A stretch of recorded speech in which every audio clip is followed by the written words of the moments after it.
उस महिला के भी कुछ अधिकार है, उसके खिलाफ जाएँगे तो ये महिला के साथ लोग हैं जो उसको उसकी लड़ाई लड़ने में मदद करें। क्या एक अभिभावक के रूप में हम अपने बच्चों के साथ संवाद करते हैं? क्या हमने अभिभावक के रूप में अपने बच्चों को वो स्पेस दिया? शाह खलील जिब्रान को मैं हमेशा जब भी मौका मिलता है उसका ज़िक्र करती हूँ। उन्होंने 125 साल पहले कहा था, your children are not your children, है ना? आपके बच्चे नहीं हैं, आपने उनको जन्म दिया है। उनको जिस दुनिया में जाना है आप कभी जा नहीं सकते। कहते हैं ना कि अगर पुरुष देरी से आएगा तो घर में उसकी पत्नी सोचती है कि क्या हुआ होगा, कहीं कोई हादसा तो नहीं हो गया।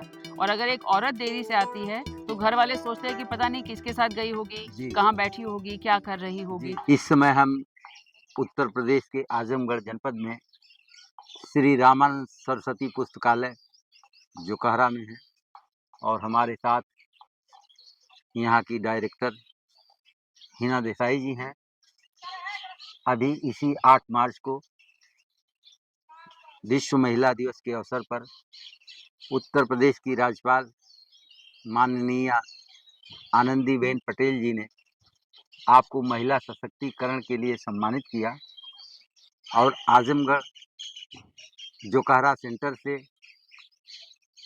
लखनऊ राजभवन में यह सम्मान हिना देसाई जी को पाना, महिला दिवस 8 मार्च की महत्ता बढ़ जाती है, वह सम्मान की कीमत बढ़ जाती है। साथी के माध्यम से हम इस रूप में देखना चाहते हैं और देख रहे हैं। बहुत-बहुत शुक्रिया। मेरा नाम हिना देसाई है और मैं श्री रामानंद सरस्वती पुस्तकालय से जुड़ के करीब 2008 से कार्यरत हूँ।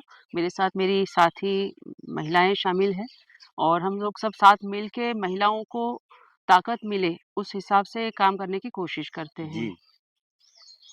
हाँ, मूलतः आप गुजरात की रहने वाली हैं जी।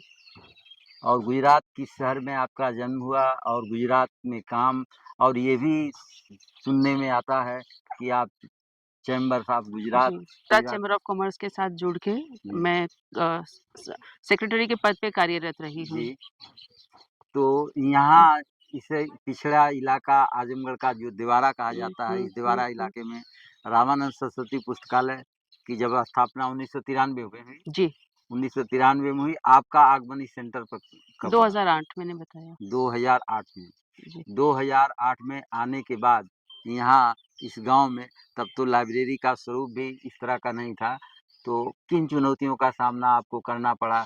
या जो महिलाएं आपके बगल में बैठी हैं तब से आपके साथ रही हैं, हर संघर्ष में हर मोड़ पर साथ रही हैं, जी। इनके भी बहुत सारे अनुभव हैं। आपका अनुभव और आपका एहसास, कभी ये नहीं लगता था कि इस गांव को, इस लाइब्रेरी को हमें छोड़ करके वापस अहमदाबाद या दिल्ली चले जाना चाहिए? गांव में जो परेशानियाँ, समस्याएँ, क्या-क्या दिक्कतें होती थी आपको? आपने शब्द इस्तेमाल किया, मुझे चुनौतियाँ बतानी हैं। तो मतलब मैं जब आप चुनौती कहते हैं तो मैं सोचती हूँ तो मुझे कोई ऐसी चुनौती सामने नज़र नहीं आती है, क्योंकि कुछ उम्मीद करके मैं यहाँ नहीं आई थी। मैंने ये नहीं सोचा था कि मतलब मुझे ये टारगेट लेके चलना है या मुझे यहाँ तक पहुँचना है। जी। तो कोई उम्मीद नहीं थी तो चुनौतियाँ भी नहीं लगी। बहुत सहज रूप से गाँव वालों ने मुझे स्वीकार किया। ये लोग जो बैठे हैं, उन्होंने कभी ये महसूस नहीं होने दिया कि मैं कहीं बाहर से आई हूँ। इसीलिए आपको एक जी। समाज सेविका का बड़ा दर्जा आजमगढ़ ही नहीं, पूर्वांचल ही नहीं, उत्तर प्रदेश में दिया जाता है, जिसका जी। प्रतिफल राजभवन में आपका सम्मानित किया ये जाना सब आप लोगों का प्यार और सहयोग ही है, है। जी। अदरवाइज़ एक अकेला इंसान कुछ नहीं कर सकता। जी। त महिलाओं के सशक्तिकरण के लिए तमाम कल्याणकारी जी, योजनाएँ जी। आपके माध्यम से यहाँ जोकारा में चलाई जाती हैं, जो ज़िले में आप घूम-घूम के करती हैं, जहाँ जितना हो सकता है सरकारी योजनाओं के लाभ से गाँव के लोगों को, इन महिलाओं को उसका लाभ दिलाती हैं। और मुख्य काम जो आपके यहाँ आने के बाद इस सेंटर पर हुआ कि जो पीड़ित महिलाएँ हैं, जो वैवाहिक बंधनों में बँधे, उनका रिश्ता टूटता है, खराब होता है। अभी हम आपसे आए, कुछ देर पहले जब आपके साथ जलपान हो रहा था, जी। एक पीड़ित बहन आई, आपसे कुछ बोल रही थी, हमने कहा कि हम ऐसा करने वाले हैं, क्या आप हमारे साथ उस इंटरव्यू में शामिल होंगी? आपने कहा नहीं, छोटा बच्चा है, रो रहा है, इसको जाना ज़रूरी है। तो आप जो काउंसलिंग करती हैं, उस काउंसलिंग के दौरान किस तरह की आपकी काउंसलिंग होती है?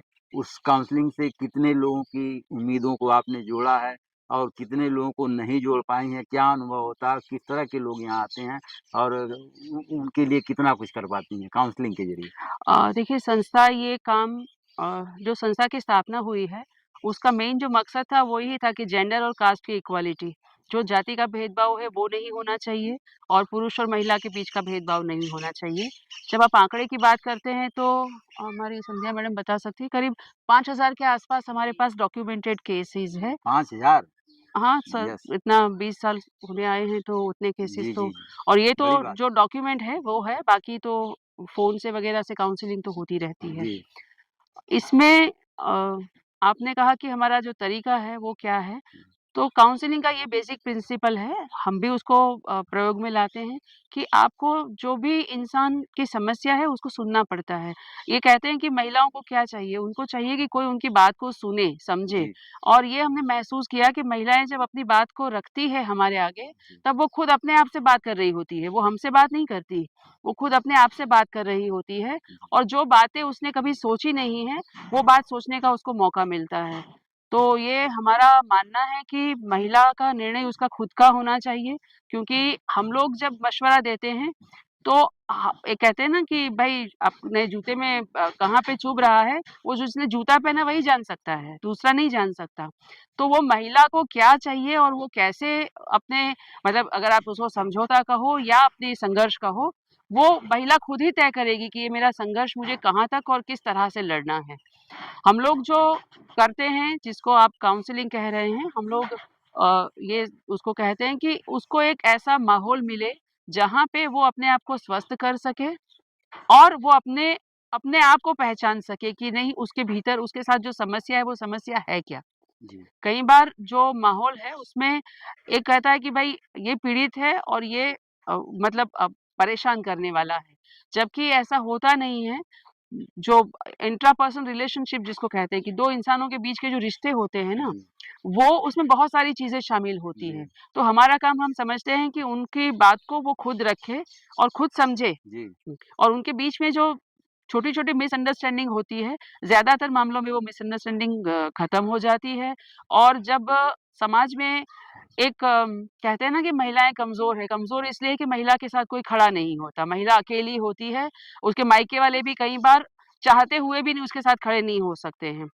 तो जब किसी को पता चलता है, तब ये समझ में आता है कि ये महिला अकेली नहीं है, उसके साथ खड़े रहने वाले लोग हैं।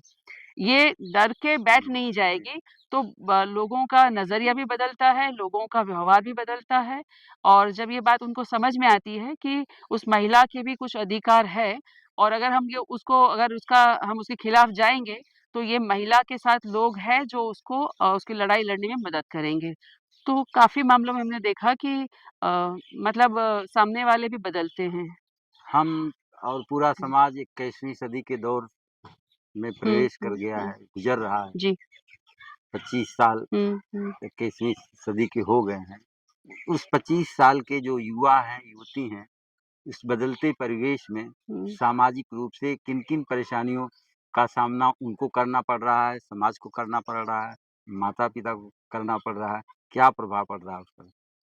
इसको किस रूप में देखेंगे? बदलते दौर है, आप लोग भी मेरी बात में कुछ आपको ऐड करना हो तो ज़रूर से कहिएगा। हम बदल के दौर की बात करते हैं, हर दौर बदलता है। जी, हमारे माँ-बाप जो थे वो कई बार हम लोग स्कूल वगैरह में जाते हैं, सुनते हैं हम लोग चल के जाते थे। उनके माँ-बाप जो थे, उनको जी, कभी स्कूल जाने का मौका ही नहीं मिला। जी, तो वो भी एक बदलता दौर था। जी, तो जो दौर होते हैं वो तो बदलते ही रहते जी, हैं। अभी की अगर बात करें तो पहले के मुकाबले आज का दौर जो है वो तेज़ी का दौर है। जी, टेक्नोलॉजी बहुत तेज़ी से बदल रही है, दुनिया के व्यवहार बहुत तेज़ी से बदल रहे हैं, लोगों की एस्पिरेशंस जिसको बोलते हैं कि हमारी जो अपने जीवन से उम्मीदें हैं, वो बहुत तेज़ी से बदल रही है। तो जिस और आप दिशा निर्देश कर रहे हैं, वो मुझे समझ में आ रहा है कि युवा की आप जब बात कर रहे हैं और जी, बदलते दौर की बात कर रहे हैं, तो हम सोशल मीडिया की बात कर रहे हैं कहीं न कहीं। ये सोशल मीडिया के चलते युवाओं में एक भटकाव देखने को मिला। ये भटकाव शब्द मैं बहुत जगहों पे सुनती हूँ जी, कि एक भटकाव देखने को मिल रहा है। कहीं न कहीं इसमें मुझे ऐसा लगता है कि दौर तो बदलते हैं, जी। है ना? उसके साथ-साथ अभिभावकों को भी बदलना पड़ेगा। आपने बदलते दौर के संबंध में सोशल मीडिया का नाम लिया।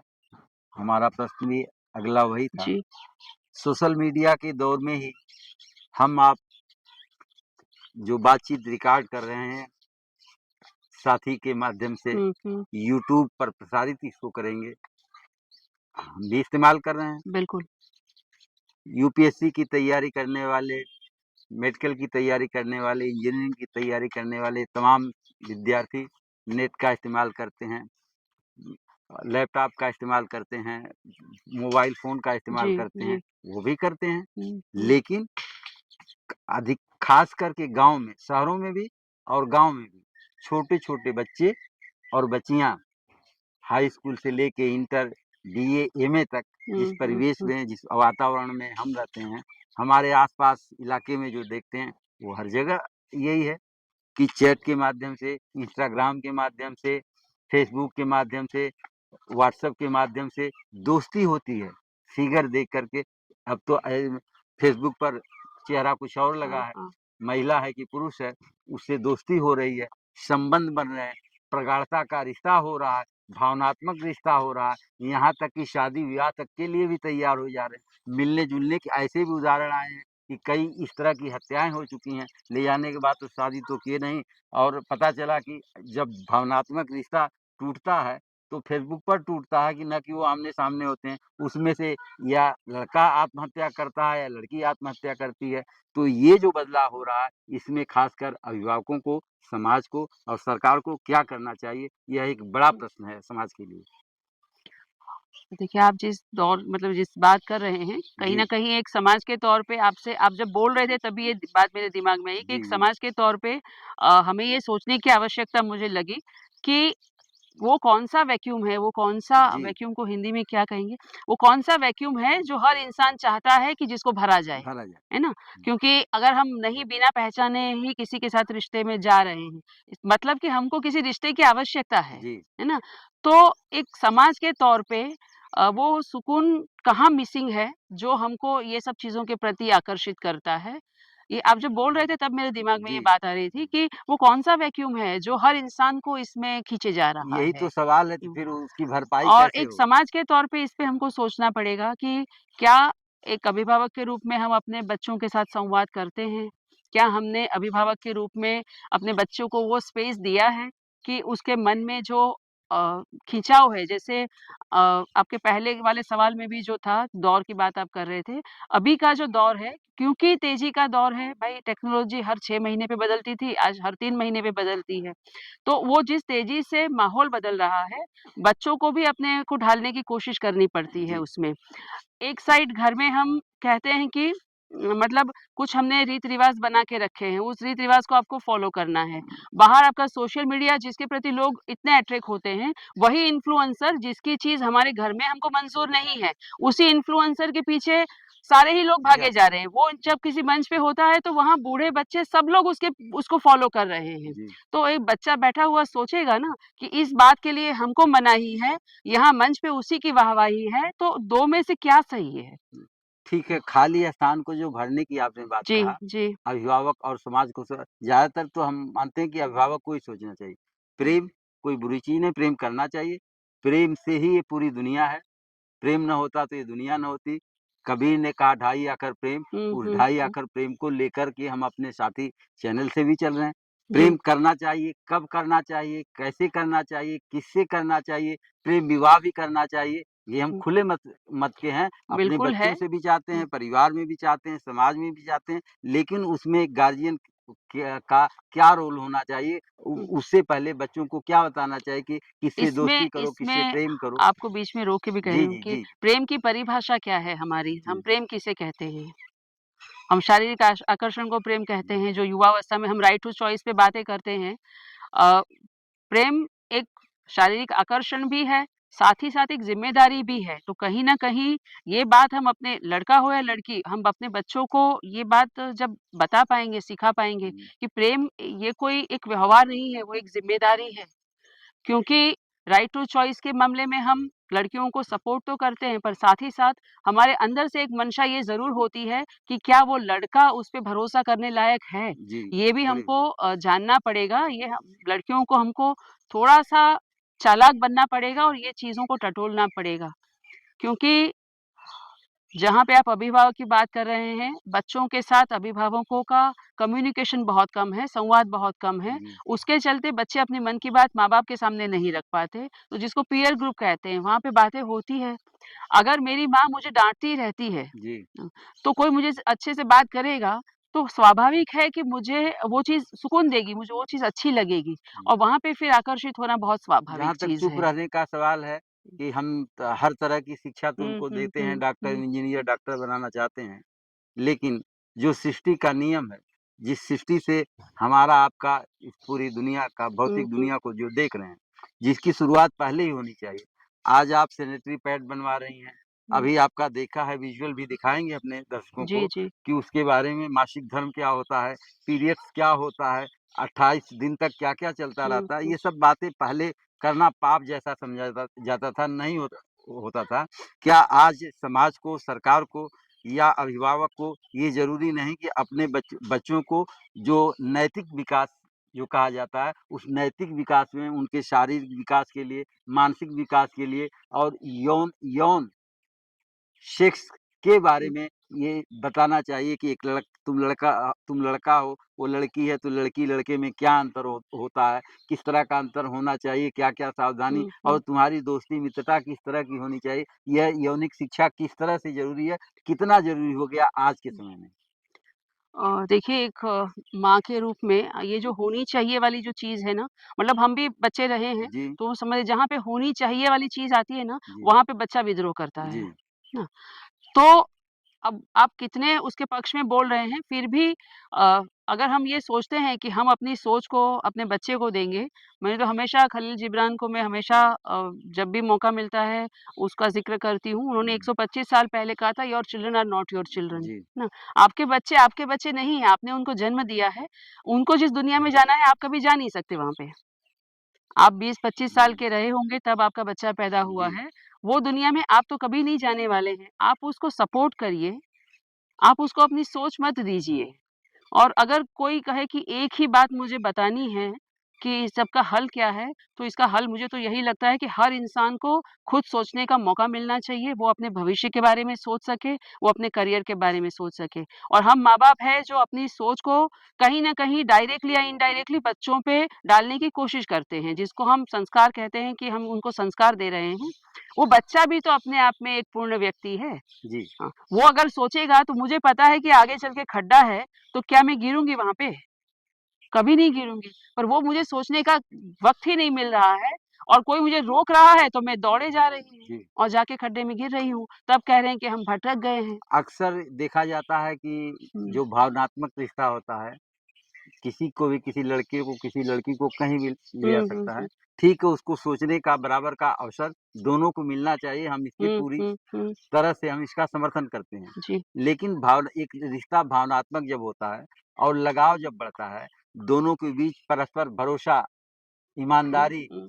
ये मजबूत होती है और तब जब वह भरोसा और ईमानदारी एक समय ऐसा आता है जब दोनों के बीच से कम चाहे लड़की की तरफ से या लड़के की तरफ से हुँ, हुँ। वो कम दिखाई देता है, उस समय दोनों में से एक दूसरे में से कोई विद्रोह करता है, कोई आत्महत्या करता है या तो शादीशुदा हुँ, है हुँ, तो कोई हुँ। शादी का त्याग करता है। इस तरह की समस्याएँ आपके भी सामने आती होंगी। बहुत इसके आती बा है, बहुत इसके आती है। बारे में क्या सोचा जाए? देखिए हम लोग तो आईक्यू की बातें करते रहते हैं, हम जी, बच्चों को सामान्य ज्ञान सिखाते हैं, हम बच्चों को बौद्धिक रूप से मजबूत करने की कोशिश करते हैं। जी, हमने या लड़का हो या लड़की, हमने कभी अपने बच्चों को भावनात्मक रूप से मजबूत करने की कोशिश नहीं की है। जी, और आज का दौर है वो भावनात्मक अ, इंटेलिजेंस का दौर है। हमको बच्चों की भावनाओं को कैसे कंट्रोल किया जाए, उस पे भी ध्यान देना पड़ेगा। और एक अभिभावक के रूप में सबसे पहले तो मुझे जो समझ में आता है ना कि हमारे आम अभी जो जनरेशन चल रही है, उनके माँ-बापों ने आम तौर से 20 से 25 साल की उम्र में जी, बच्चे पैदा हुए हैं जी, और बच्चा जब युवा होता है, तब हम अभिभावक भी तो युवावस्था में हैं। जी, तो हमारी जो मतलब हमारे जो व्यवहार है, वो भी युवावस्था के व्यवहार है, तो बच्चा हम ही को फ़ॉलो करता होता है।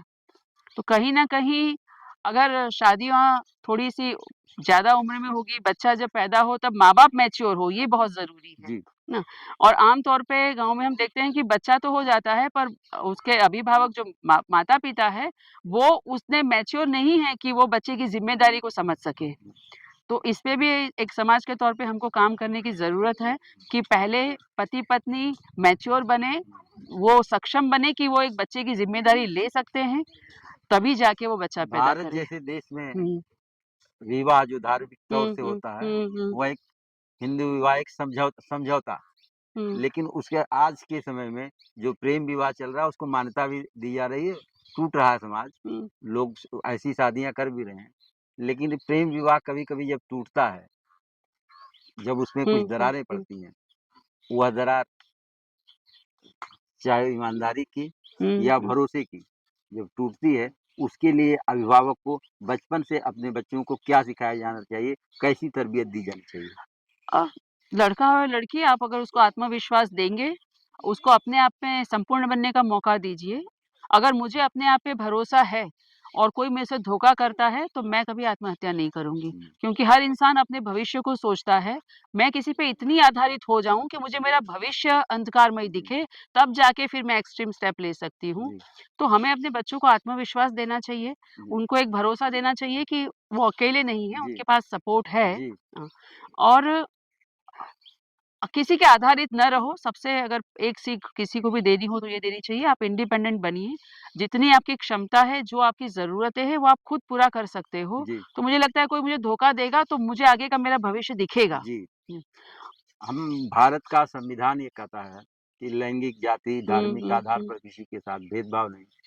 और जब लड़की हो या लड़का हुँ, अगर हुँ, परिपक्व है, 18 साल से ऊपर है, 30 हुँ, साल, हुँ, फिर उसकी आपस में दोनों शादी कर सकते हैं।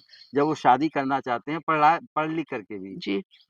ग्रेजुएट, पोस्ट हुँ, हुँ, ग्रेजुएट हुँ, होकर के भी ये दोस्त के रूप में जातियाँ उनकी अलग होती हैं। जब वो शादी करना चाहते हैं, तो माँ-बाप कहीं न कहीं रोड़े डालते हैं। ये बड़ा कारण है जिसके आधार पर लड़के भी आत्महत्या कर रहे हैं, लड़कियाँ भी आत्महत्या कर रही हैं। हुँ। इसको कैसे रोका जाना चाहिए? देखिए सामाजिक और पारिवारिक दायित्व क्या मैं होगा? तो वहाँ तक कहूँगी कि सेम वही अपनी ही जाति के लोग होंगे तब भी अगर लड़के-लड़की ने खुद अगर डिसीज़न लिया तो माँ-बाप उसको अप्रूव नहीं करते हैं। वो ये समझते हैं कि हमारे बगैर डिसीज़न कैसे ले लिया? ये कि ये जातियाँ जो है हाँ, अपनी ही जाति में हो तब भी माँ-बाप स्वीकार नहीं करते जी। क्योंकि माँ-बाप ये समझते हैं कि बच्चा जो है वो मेरी प्रॉपर्टी है। हाँ, हाँ, वो हाँ, प्रॉपर्टी हाँ, अगर लड़का-लड़की हाँ को और वो समझे, हमारा भविष्य है। पति-पत्नी को समझे हाँ, और माता-पिता, बेटा-बेटी को समझे, अगर प्रॉपर्टी के रूप में देखा जाएगा, तो तो मतलब बहुत ही माँ-बाप ये हानिकारक चाहते हैं प्रॉपर्टी तो जी, थोड़ा मतलब उस पर आपसे मटेरियलिस्टिक शब्द है।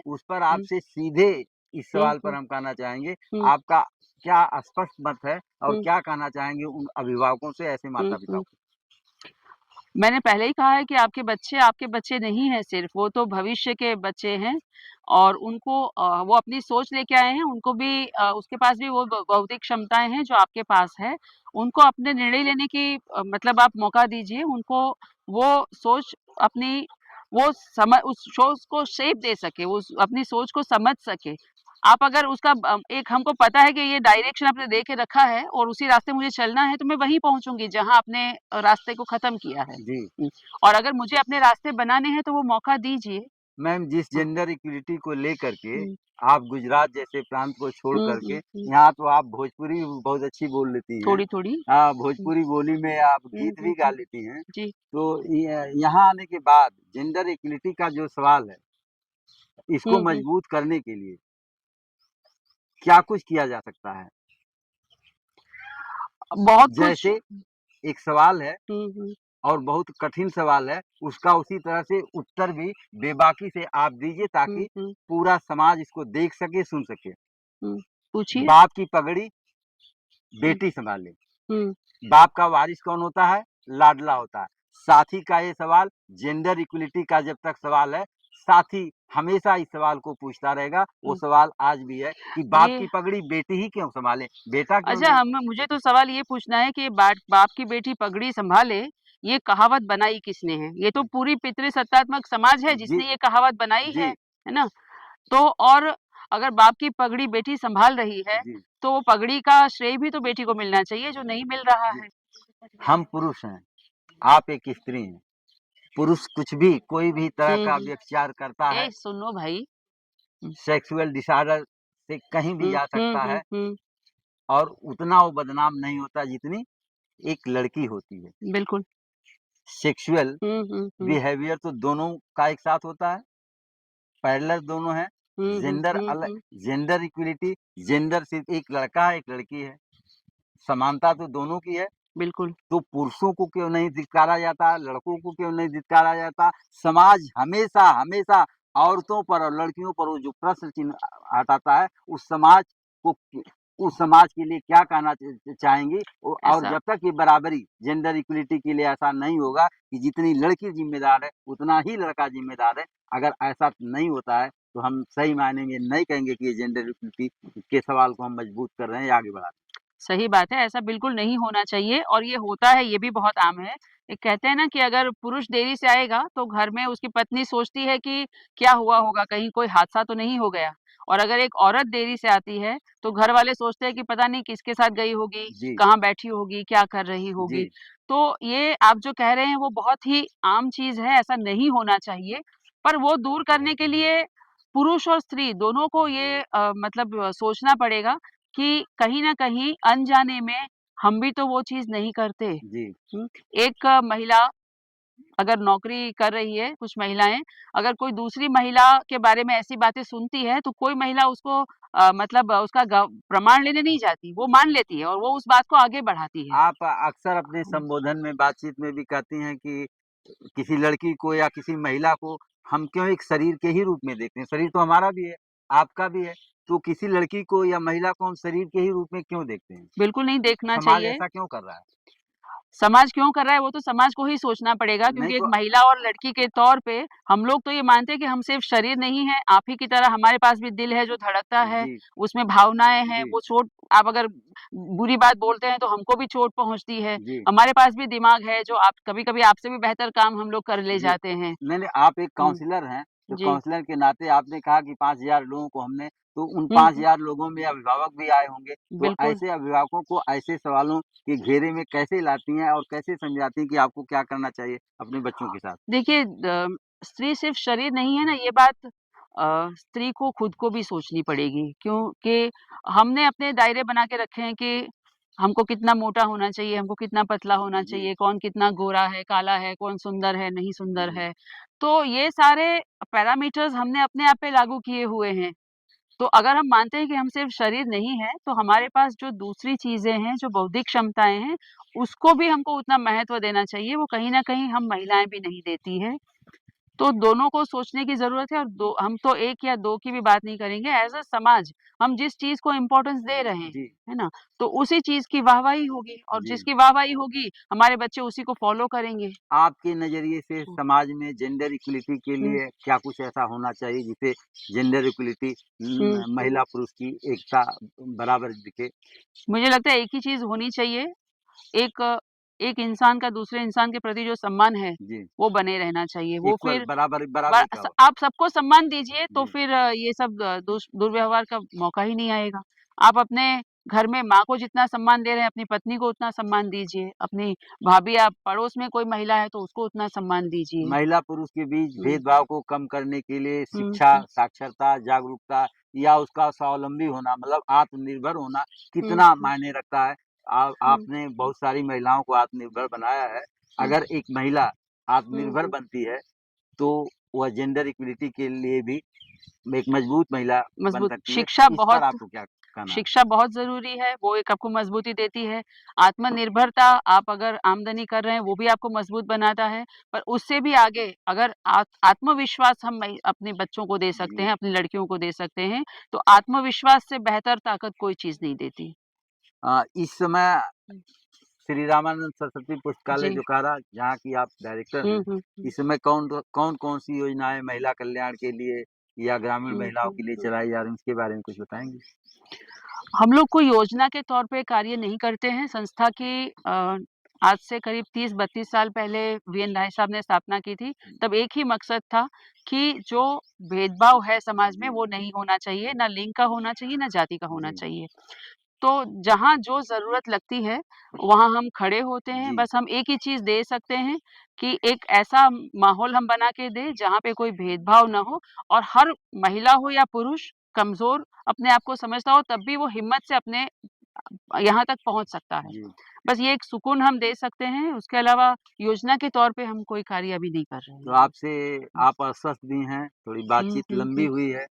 आप इस बातचीत के दौरान जी, जो भी जी। प्रश्न आए हैं, हम साथी यूट्यूब से जितेंद्र हरी पांडे जी, नमस्कार। आपका बहुत-बहुत धन्यवाद करते हैं और हम भी आपसे चाहते हैं हम कि लोग भी साथी हाँ, के दर्शकों के लिए हुँ, जेंडर हुँ। इक्वलिटी और जो सवाल हैं, इस पर आपके कुछ और शब्द के साथ हुँ, हुँ, हम अपनी हुँ। बातचीत को समाप्त करेंगे। सबसे पहले तो मैं साथी चैनल को बधाई दे रही हूँ कि आप ऐसे मुद्दों को उजागर कर रहे हैं, जिस मुद्दों पे सामान्यतः कोई बात नहीं करता है ना? क्योंकि यूट्यूब चैनल है, अब हम भी कभी-कभी रील देखते हैं, तो वही हल्की-फुल्की चीज़ें जी, चाहिए होती है, टेंशन वाला काम हमको चाहिए नहीं होता किसी को। और आपने इतनी हिम्मत और इतना हौसला दिखाया है, तो ऐसे मुद्दों पे आप कार्य कर रहे हैं, मैं आपको बधाई दे रही हूँ और शुभकामनाएँ भी देती हूँ कि आप इसी तरह के काम आगे करते ये रहें। ये ये हाँ, हौसला आपके सेंटर से ही 2 बेटियाँ नेहा हमारे साथ आई सचिबाला नहीं है।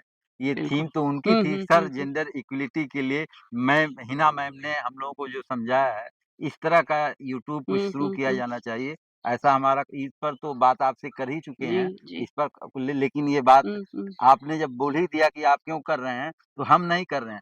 आपने 2 बेटियों को 2 ही बेटियों को नहीं सैकड़ों बेटियों को जो शिक्षा दी, 2 बेटियाँ हमारे साथ जी, कार्यरत हैं, उन 2 बेटियों बड़ी की खुशी वजह की से बात है इस हमारे तरह का लिए। साथी यूट्यूब चैनल बना और इस तरह के सवाल को लेकर के ढाई आखर प्रेम हुँ, के हुँ, साथ हुँ। हम समाज में घूम रहे हैं, ताकि आने वाला भविष्य समाज का एक बेहतर भविष्य हो, बेहतर भारत हो, बेहतर दुनिया हो बहुत और सही। वह दुनिया हो जिस दुनिया में सभी खुशी हो, न कोई महिला हो, न कोई पुरुष हो, सब बराबर हो, ऊँच-नीच, धार्मिक, सामाजिक भेदभाव से दूरी बनाते हुए ढाई आकर प्रेम के नारे के साथ बिल्कुल। हम अंत में ये भी कहना चाहते हैं हुँ, कि लड़कियों का इनकलाब ज़िंदाबाद, महिलाओं का इनकलाब ज़िंदाबाद।